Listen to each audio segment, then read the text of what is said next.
So very good morning. देखिए काफी लोगों के कमेंट्स आ रहे थे कि सर थोड़ा सा बीएससी इस बार जो सेमेस्टर का एग्जाम होने वाला है उसका थोड़ा सा एग्जाम का पैटर्न बता दीजिए कि क्वेश्चंस किस टाइप के आएंगे और पेपर कितने नंबर का रहेगा। थोड़े बहुत डाउट हो उन डाउट को क्लियर कर दीजिए। तो थोड़ी सी अपन अलग अपने टॉपिक से अलग थोड़ी सी वीडियो बनाएंगे। रोज रोज आप सबको पता अपने लेक्चर आते हैं, थोड़ा सा एक्स्ट्रा अपन देख लेते हैं कि भाई इस बार जो आपका बीएससी का सेमेस्टर का जो पेपर रहेगा उसका एग्जाम पैटर्न क्या रहेगा नेप 2020 के अकॉर्डिंग, चाहे आप फर्स्ट सेमेस्टर के हो सेकंड में, क्योंकि ज्यादातर डाउट हो फर्स्ट सेमेस्टर वालों के रहते हैं, सेकंड सेमेस्टर में आइडिया हो जाता है कि ये चीज आने वाली है। तो मेन ये जो वीडियो आपके फर्स्ट सेमेस्टर के स्टूडेंट्स के लिए रहने वाली है। देखिए अपन सेमेस्टर एग्जाम के एग्जाम पैटर्न की बात करें तो आप सबको पता है कि चाहे जूलॉजी ले लीजिए, बॉटनी ले लीजिए, कोई भी ले लीजिए, पर मेन अपन जूलॉजी को एग्जाम्पल फॉर एग्जाम्पल लेके चलते हैं। जूलॉजी के अंदर अपन बात करें तो आपके सामने 3 सेक्शन आएंगे पेपर के अंदर। आपके सामने 3 सेक्शन आएंगे, section A, section B and section C. तो टोटल याद रखना 3 सेक्शन आएंगे। अब 3 सेक्शन के अंदर जो आपका सेक्शन नंबर 1 रहेगा, अब देखिए हर यूनिवर्सिटी अलग अलग हो सकती है। फॉर एग्जांपल ले लेते हैं, जैसे शेखावाटी यूनिवर्सिटी होगी, राजस्थान यूनिवर्सिटी होगी, अवध यूनिवर्सिटी होगी या पंजाब यूनिवर्सिटी ले लीजिए, कोई भी आप यूनिवर्सिटी ले, हर यूनिवर्सिटी की बात करें ऑलमोस्ट नेट 2020 के अकॉर्डिंग सारी यूनिवर्सिटी का जो फर्स्ट सेमेस्टर रहेगा उसका जो पेपर पैटर्न है वो ऑलमोस्ट सेम रहने वाला है। बस जो नंबर है नंबरिंग में थोड़ा आगे पीछे रह सकता है। जैसे किसी यूनिवर्सिटी के अंदर पेपर 70 नंबर का होगा, किसी में 75 का होगा, किसी में 80 नंबर का होगा। ये 3 फॉर्मेट है वो लेके चलने हैं। कितने? 3 फॉर्मेट। जैसे कि अवध यूनिवर्सिटी की बात करें तो उनमें 75 के समथिंग का पेपर होता है। शेखावाटी यूनिवर्सिटी, राजस्थान यूनिवर्सिटी की बात करें 80 नंबर का होता है।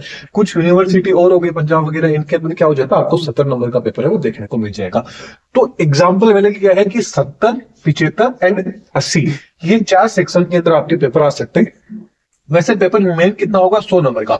अब बाकी के जो नंबर बच गए वो सारे के सारे कहां चले जाएंगे? आपके प्रैक्टिकल में एड हो जाएंगे। कहां हो जाएंगे? आपके जो प्रैक्टिकल होगा, जो असाइनमेंट होगा उनके अंदर डिवाइड हो जाएंगे। उनको अपन डिस्कस नहीं कर रहे, अपन मेन एग्जाम पेपर की बात कर रहे हैं। तो अब जो आपका सेक्शन नंबर ए रहेगा, ए सेक्शन में किस तरह के क्वेश्चन आएंगे?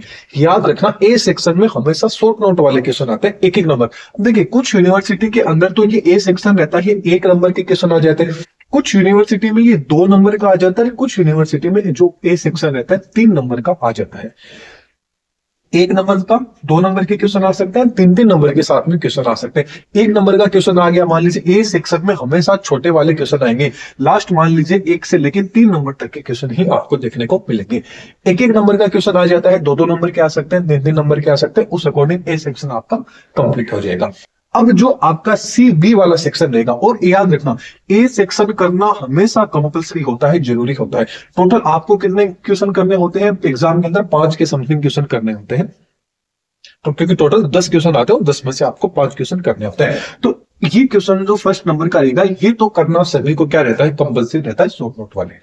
अब जो आपका बी सेक्शन एंड जो आपका सी सेक्शन आ जाता है, इनके अंदर अब जो बी सेक्शन रहेगा इसके अंदर कुछ यूनिवर्सिटी के अंदर तो 4 नंबर का आ जाता है, 5 नंबर का आ जाता है, या ये 6 से या 7 नंबर का इसके अंदर क्वेश्चन है वो देखने को मिल जाता है। मतलब बी सेक्शन वाले जो क्वेश्चन आएंगे वो थोड़े से हाई लेवल के क्वेश्चन आ जाते हैं। मतलब मान लीजिए 2-3 पेज के क्वेश्चन आ जाते हैं, मतलब आंसर उनके अंदर लिखना होता है आपको, किसके अंदर? बी सेक्शन के अंदर। अब जब आपका सी सेक्शन बचता है, सी सेक्शन के अंदर क्या होता है? ऑलमोस्ट 10 नंबर के कुछ यूनिवर्सिटी के अंदर, कुछ यूनिवर्सिटी के 5 नंबर के आ जाते हैं। फॉर एग्जाम्पल शेखावाटी होगी, राजस्थान यूनिवर्सिटी होगी, 5 या 6 नंबर के आ जाते हैं। जैसे अवध वगैरह यूनिवर्सिटी होगी, उनके अंदर सी सेक्शन के अंदर क्या आते हैं? 10 नंबर के जो क्वेश्चन आ जाते हैं वो आपको देखने को मिलते हैं सी सेक्शन के अंदर। तो बी सेक्शन के अंदर भी, मतलब ए सेक्शन के अंदर तो आपको 1-1 नंबर वाले क्वेश्चन, 2-2 नंबर वाले क्वेश्चन आएंगे, छोटे क्वेश्चन आएंगे। मतलब एक तरह से मान लीजिए पैराग्राफ वाले क्वेश्चन आएंगे, जिनके अंदर आपको ऑलमोस्ट 1 पेज के अंदर या आधे पेज के अंदर ए सेक्शन को कंप्लीट कर देना है। पर क्वेश्चन की बात कर रहा हूं। जबकि बात करें बी सेक्शन में, बी सेक्शन के अंदर थोड़े से हाई लेवल के क्वेश्चन आ जाते हैं। अब बी सेक्शन के अंदर सिंगल क्वेश्चन आपको करना होता है, बी सेक्शन के अंदर शॉर्ट नोट वाले क्वेश्चन आते हैं। शॉर्ट नोट फॉर एग्जांपल बात करें तो कोई भी मान लीजिए आपको 2nd नंबर का क्वेश्चन आ गया, इसमें लिख दिया कि इसके ऊपर आपको लिखिए, अब नीचे ABCD, मतलब इस तरह के क्वेश्चन आते हैं। सिंगल क्वेश्चन आपको नहीं देखने को मिलता है। जबकि जो सी सेक्शन रहता है, सी सेक्शन के अंदर ओनली फॉर एक सिंगल क्वेश्चन आता है, जो आपका चौथा एंड 5वां क्वेश्चन नंबर हो जाता है। चौथा एंड पांचवा क्वेश्चन नंबर हो जाता है आपके सी सेक्शन के अंदर। तो ये चीज याद रखनी है, सी सेक्शन के अंदर तो एक सिंगल लाइन वाले क्वेश्चन आएंगे कि सिंगल एक ही क्वेश्चन आएगा, उस वही आपको करना होगा। जबकि जो आपका सेकंड वाला रहेगा, बी सेक्शन रहता है, इसके अंदर शॉर्ट नोट आ जाते हैं, मतलब एक ही क्वेश्चन के 4-5 पार्ट आ जाते हैं, जबकि इसके अंदर एक सिंगल क्वेश्चन है वो देखने को मिलेगा। आई होप आपको एग्जाम पैटर्न ऑलमोस्ट आइडिया हो गया होगा कि आपका जो पेपर रहेगा या तो 70 नंबर का होगा या 75 का होगा या 80 का रहेगा। तीनों यूनिवर्सिटी का स्टार्टिंग में मैंने नाम दे दिया था, आपको पता चल गया होगा। एग्जाम पैटर्न के अंदर आपके 3 सेक्शन देखने को मिलेंगे।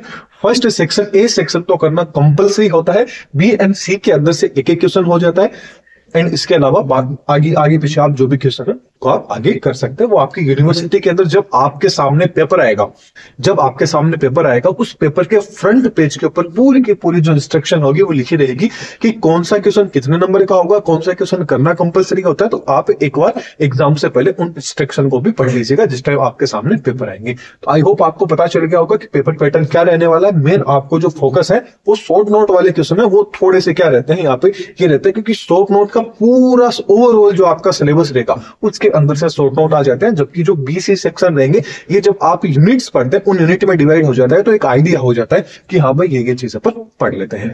तो आई होप आपको समझ में आ गया होगा। फिर भी कोई डाउट है तो कमेंट सेक्शन में पूछ सकते हैं। नोट्स वगैरह है वो आपको टेलीग्राम पे मिल जाएंगे, वहां से इजीली आप डाउनलोड कर लीजिएगा। चैनल पे नए तो सब्सक्राइब कीजिएगा। तो चलिए नेक्स्ट लेक्चर में फिर मिलेंगे। Thank you.